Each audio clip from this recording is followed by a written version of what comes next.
Pozdravljeni. Na vrsto je prišel prispevek pred kvalifikacijami za veliko nagrado Španije. In tudi tokrat si bomo kot ponavadi pogledali, kaj se je zanimivega zgodilo na prvem in predvsem drugem prostem treningu.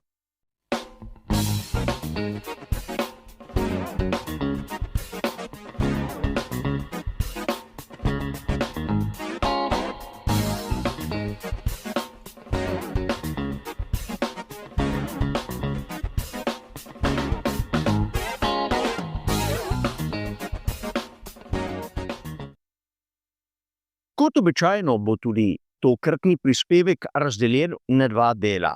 V prvem si bomo ogledali tehnične novosti ter zanimivosti. V drugem pa bomo skušali skupaj razumeti, kakšno je pravo razmerje sil v luči prihajajočih kvalifikacij. A ker smo v Španiji izjemno pomembni, veliki nagradi, predvsem zaradi vstopa v veljavo novih pravil, si najprej oglejmo, kaj se bo spremenilo. Namreč mnogi ste verjetno zasledili, da bo od velike nagrade Španije naprej nekako prepovedano vsakršnokoli upogibanje elementov prednjega aerodinamičnega stabilizatorja, kar še zdaleč ni res. Kolikor pogledamo tehnični pravilnik Formule 1, točneje 3. poglavje, 15. člen, 4. ter 5. razdelek, nam bo takoj vse jasno. Če sedaj predstavim izjemno poenostavljeno verzijo, bo od velike nagrade Španije naprej se lahko prednji aerodinamični stabilizator upognil, ko ga bodo obremenili z težo 1000 newtonov le za 10 milimetrov. Do velike nagrade Španije se je lahko prednji aerodinamični stabilizator upognil za 15 milimetrov. Torej, med na primer veliko nagrado Monaka in veliko nagrado Španije je razlika v upogibu 5 milimetrov. In kot bomo videli v nadaljevanju, to ni edino presenečenje, ki smo mu bili priča. Seveda pri predstavitvi sprememb se ne bom toliko ukvarjal z prednjim aerodinamičnim stabilizatorjem, kajti razliko sem že dodobra poenostavljeno razložil sedaj. In kaj imajo ekipe novega? Pri skuderiji Ferrari lahko vidimo nov prednji aerodinamični stabilizator, ki ima strukturalne spremembe, da sledi novi tehnični direktivi 018H in seveda že prej citiranima členoma tehničnega pravilnika. In poleg tega na zadnjem aerodinamičnem stabilizatorju so malce spremenili one zavihke tam na koncu profilov. Ampak kot zanimivost gre za zadnji aerodinamični stabilizator, ki ga pri Ferrariju uporabljajo od sezone 2024. Kaj pa pri Red Bullu? Samo spremenjen prednji aerodinamični stabilizator, tako da je skladen z pravilnikom. Pri tovarniški ekipi Mercedes lahko vidimo nekaj zanimivega. Spremembe tam pri dnu, predvsem pri robu samega elementa, in imamo na zadnjem aerodinamičnem stabilizatorju spremenjen kot pomožnih profilov. In kaj to pomeni? Da so že na prejšnjih dirkah uvedli nov prednji aerodinamični stabilizator, ki je skladen z pravilom. Pri ekipi Aston Martin lahko opazimo tudi neko posebno, kot pri večini ostalih.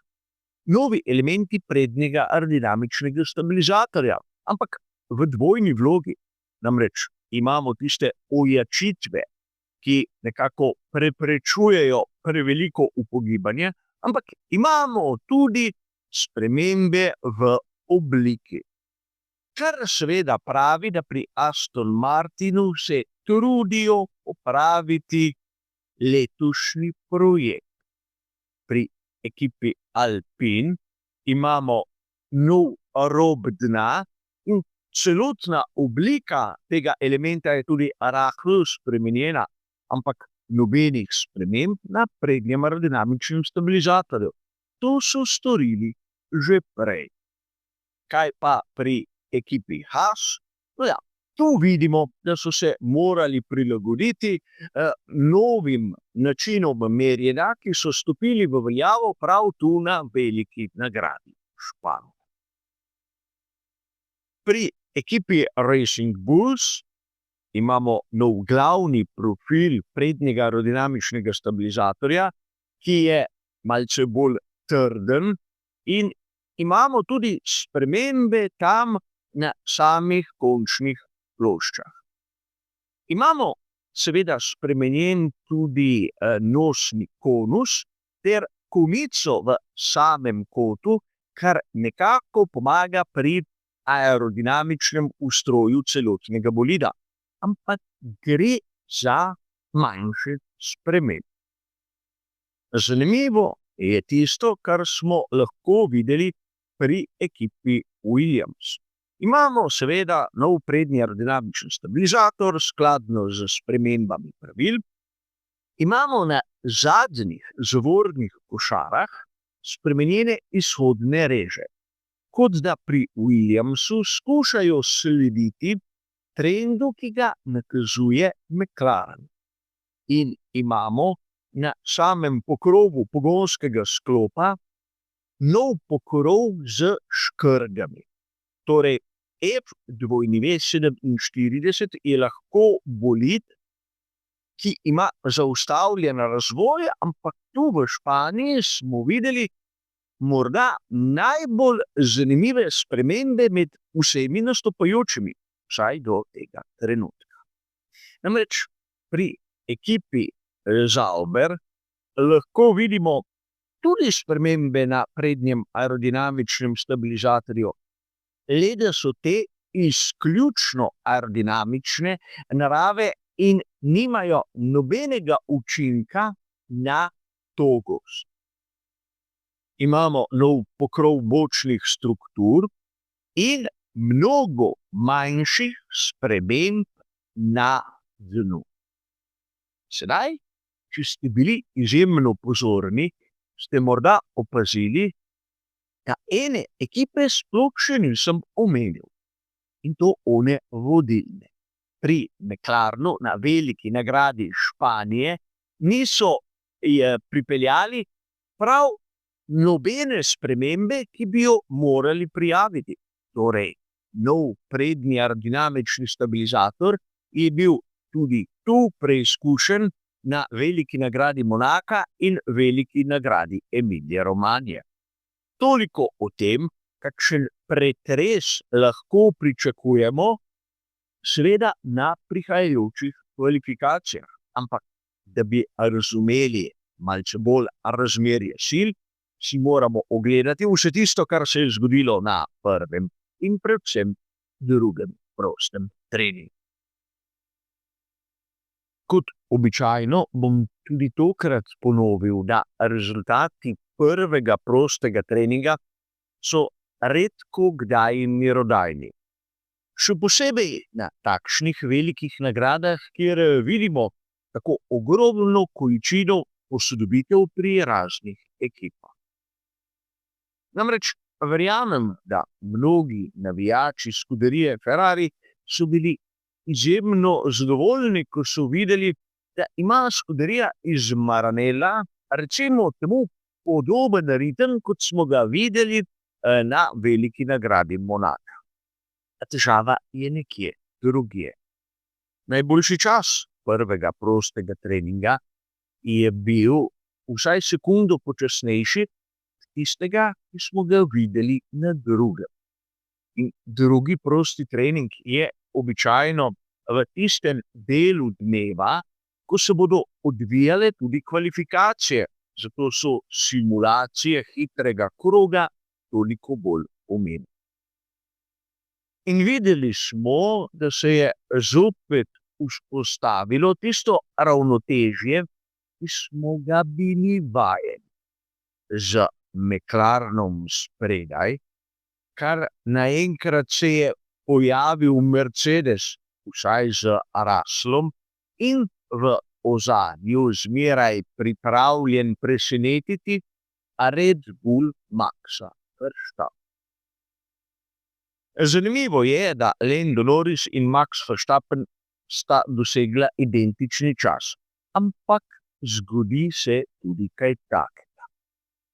Če pogledamo Charlesa Leclerca, ki je res talentiran, kar se tiče tistega enega samega hitrega kroga, bomo videli, da je njegov zaostanek za Piastrijem dobesedno ogromen.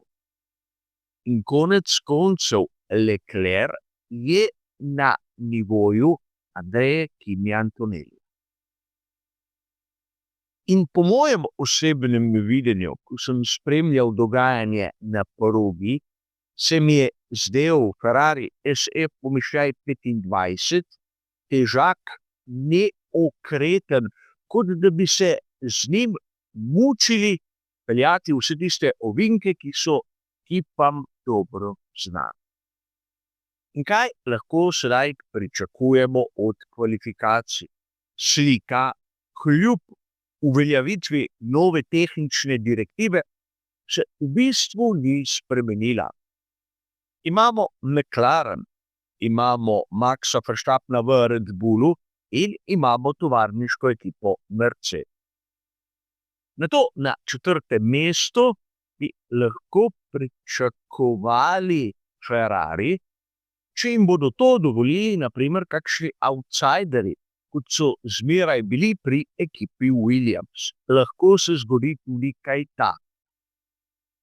Ampak težko bi pričakovali, da bodo rdeči iz Maranella kar naenkrat planili zopet spredaj.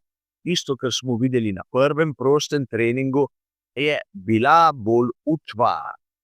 Na prvem prostem treningu smo videli tudi Hirakawo in Martensa, ampak to ni tako važno. Glavno je pogledati tudi, kdo se je znašel v obeh priložnostih na zadnjih mestih. Zopet govorimo o Franku Colapintu, ki še zmeraj ni dokazal, da je toliko boljši od Jacka Dua. Sam načeloma nimam nič proti vozniku, ki si plača sedež, ampak bodimo iskreni, povejmo to v obraz in nehajmo iskati nekih izgovorov o neverjetnem talentu, ki pa ga še nihče ni videl. A seveda pravo potrditev vseh teh teorij bomo dobili šele jutri na tistih kvalifikacijah za veliko nagrado Španija. Ampak kar se tiče današnjega prispevka, je seveda to vse. Hvala za vašo pozornost in nasvidenje.